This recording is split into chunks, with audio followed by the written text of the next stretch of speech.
नेता प्रतिपक्ष जयराम ठाकुर ने कहा है कि विधानसभा चुनाव की तरह इस बार भी कांग्रेस प्रदेश की मातृशक्ति को ठगने का प्रयास कर रही है। आदर्श आचार संहिता लगने के बाद भी सम्मान निधि के फॉर्म भरवाए जा रहे हैं।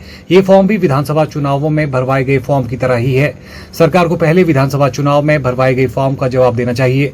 उन्होंने कहा कि विधानसभा चुनाव के समय इसी तरह कांग्रेस के नेताओं ने घर घर जाकर फॉर्म भरवाए थे और पहली कैबिनेट में प्रदेश की 18 से 60 साल की महिलाओं को ये सम्मान निधि देने की घोषणा की थी।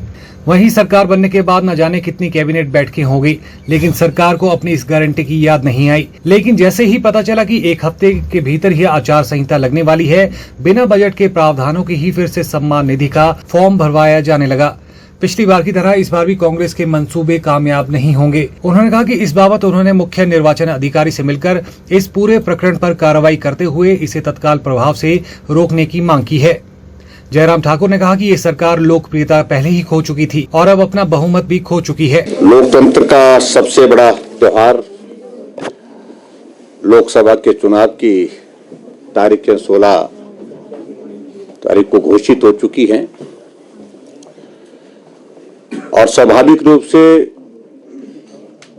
चुनाव आयोग की उस घोषणा के साथ पूरे देश भर में आदर्श चुनाव आचार संहिता का भी लागू होना सुनिश्चित हो गया है। हिमाचल प्रदेश में आज हम आप सबके माध्यम से भी और चुनाव आयोग को भी आज हम अपना एक ज्ञापन देकर के आए हैं। उस संदर्भ में मैं एक दो चीजों का जिक्र करना चाहूंगा। जब चुनाव की तारीखें घोषित हो चुकी हैं, चुनाव आचार संहिता पूरे देश भर में लागू हो चुकी है,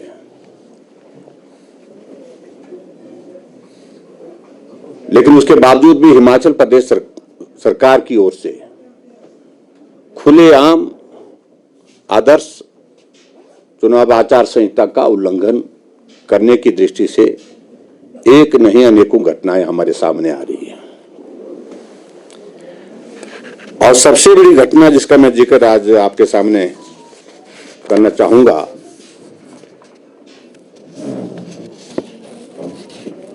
एक योजना उन्होंने घोषित की है, स्वर्गीय इंदिरा गांधी प्यारी बहना सुख सम्मान निधि योजना।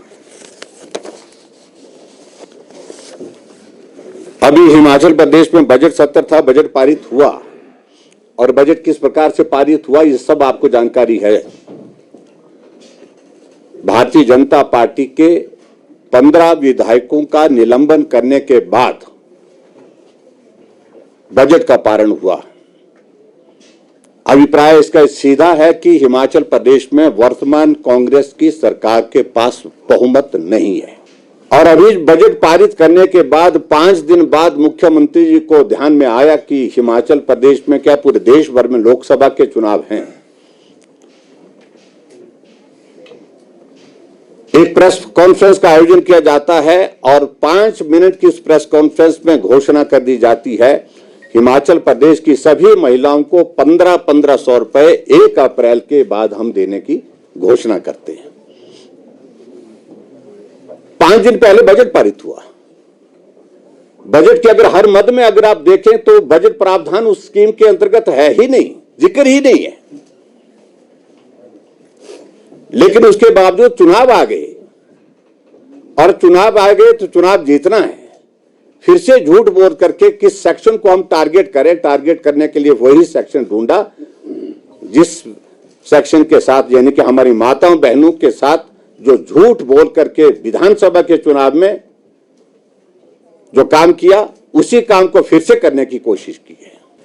मॉडल कोड ऑफ कंडक्ट लागू हो चुका है, लेकिन उसके बावजूद भी नेताओं के होर्डिंग्स बोर्ड अभी तक प्रदेश में योजनाएं इनकी अभी तक भी लगी हुई है। और उल्टा हिमाचल प्रदेश में ऐसा हुआ कि कुछ जगह भगवान रामचंद्र जी की प्राण प्रतिष्ठा के कार्यक्रम के संदर्भ में कुछ लोगों ने, निजी लोगों ने भगवान रामचंद्र जी का चित्र होर्डिंग के रूप में लगाया था, कुछ जगह मंदिर लगाया था। ना उसमें पार्टी का जिक्र है, ना पार्टी का नाम है, लेकिन उसके बावजूद कई जगह अधिकारियों ने उन सारे होर्डिंग को फाड़ने और हटाने का आदेश कर दिए। हटा दिए गए हैं। कांगड़ा में विशेष तौर से हमारे पास शिकायत आई है। हमने आज इस बात के लिए भी आग्रह किया कि क्या यह आदर्श आचार संहिता का उल्लंघन है कि अगर किसी स्थान पर किसी ने प्राइवेट अपनी जगह पर लगाया है, किसी ने गवर्नमेंट की जगह पर किराया लेकर के रेंटेड जो वो साइट थी उस पर लगाया है, भगवान रामचंद्र जी का मंदिर का और भगवान रामचंद्र जी के फोटो का वो होर्डिंग लगाया है, वो किसी सूरत में भी आदर्श आचार संहिता का उल्लंघन नहीं है। नेताओं के फोटो लगे हैं, होर्डिंग लगे हैं, सरकार के होर्डिंग लगे हुए हैं, लेकिन भगवान रामचंद्र जी के होर्डिंग और उनके मंदिर के होर्डिंग जो है वो हटा दी गई। कि जो हिमाचल प्रदेश में सरकार आचार संहिता का उल्लंघन कर रही है, उस सारी चीज को लेकर के वो बंद करे। चुनाव है, चुनाव का सामना करें।